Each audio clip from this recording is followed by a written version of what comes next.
What is intuition? What is the intuitive mind? And that's what I would like to talk to you today and kind of explain to you my process and how I come to my conclusions as a psychic. If I had to define intuition without looking in a dictionary, just using my own personal experiences, I would say that intuition is that flash of information that you receive before you can process it.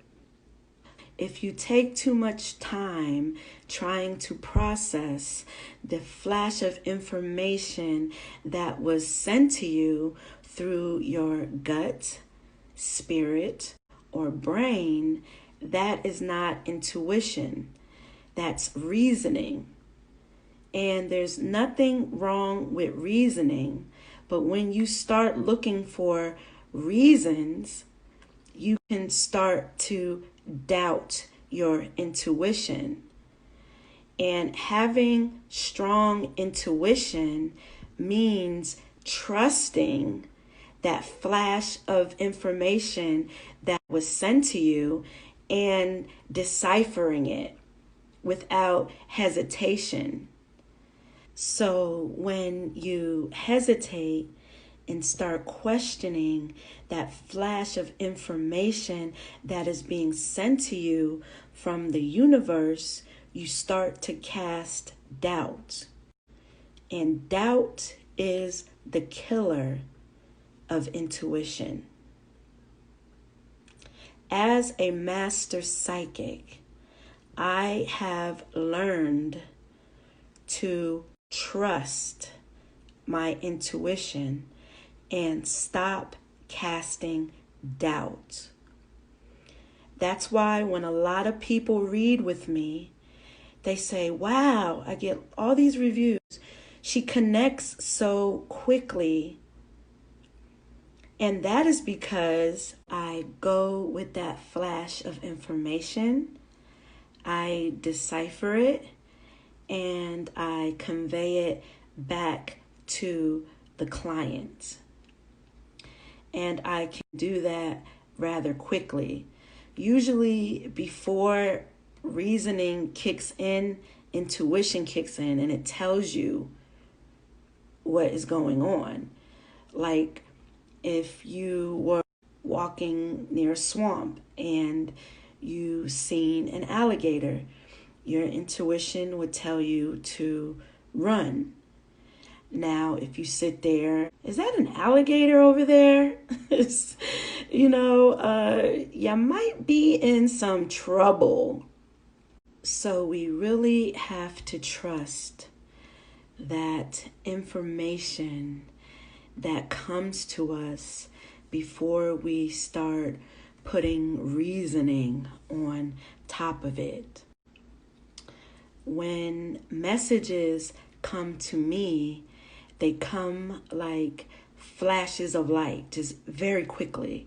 I can see images, or I can feel something, or I can hear something, and even smell and taste something.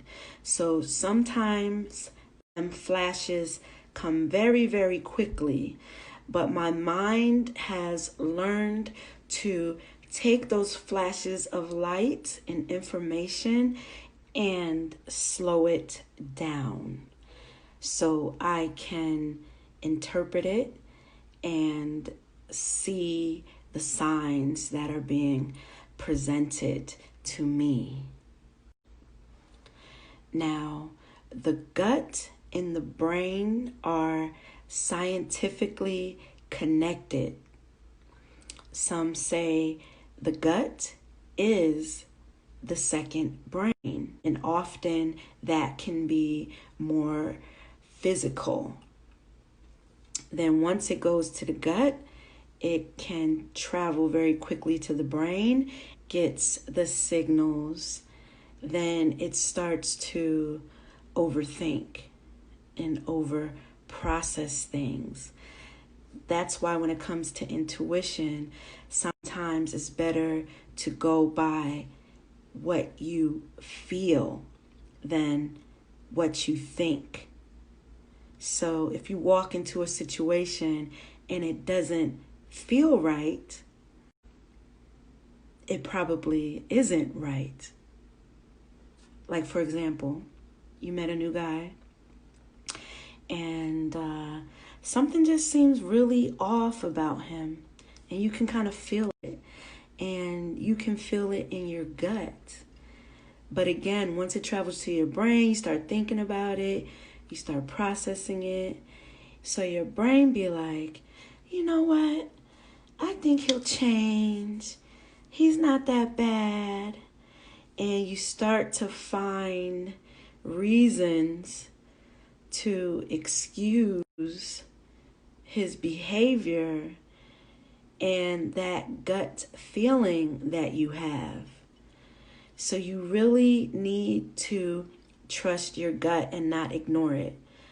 Because again, there is a biological connection.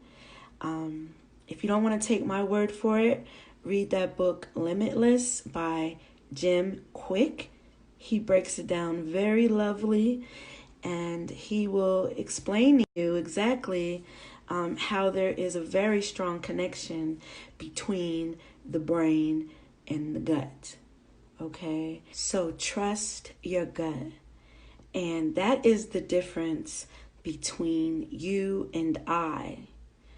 I trust my gut. And it's very rare that it will lie to you. The animal kingdom relies heavily on its gut, or you can say intuition, for survival. But because as humans, we have that process of reasoning, we tend to ignore or make excuses for the signals that are being sent to us. And as your spirit guide, it is my duty to interpret these signals. Not only do I go by the signals that I feel, but I also go by the signals that you receive, but you may not be paying attention. And that's kind of how I come to my conclusions when it comes to predictions. I just listen to that voice inside of me, or that gut feeling that I have, and I run with it. It's so quick though. It's so quick. And sometimes it comes once, and sometimes it comes over and over and over again. And we tend to keep ignoring it. So don't ignore it, okay? There is something going on in your life, and you're not listening to your gut. You keep questioning it. You keep doubting the signals. You keep ignoring it. You keep making excuses. But the answers are right there, right before your eyes. You just have to trust those signals that are being sent to you. So think about it. Think about what you got going on right now, what your gut is trying to tell you, and you don't want to listen. It could be something good, or it could be something bad. So trust it.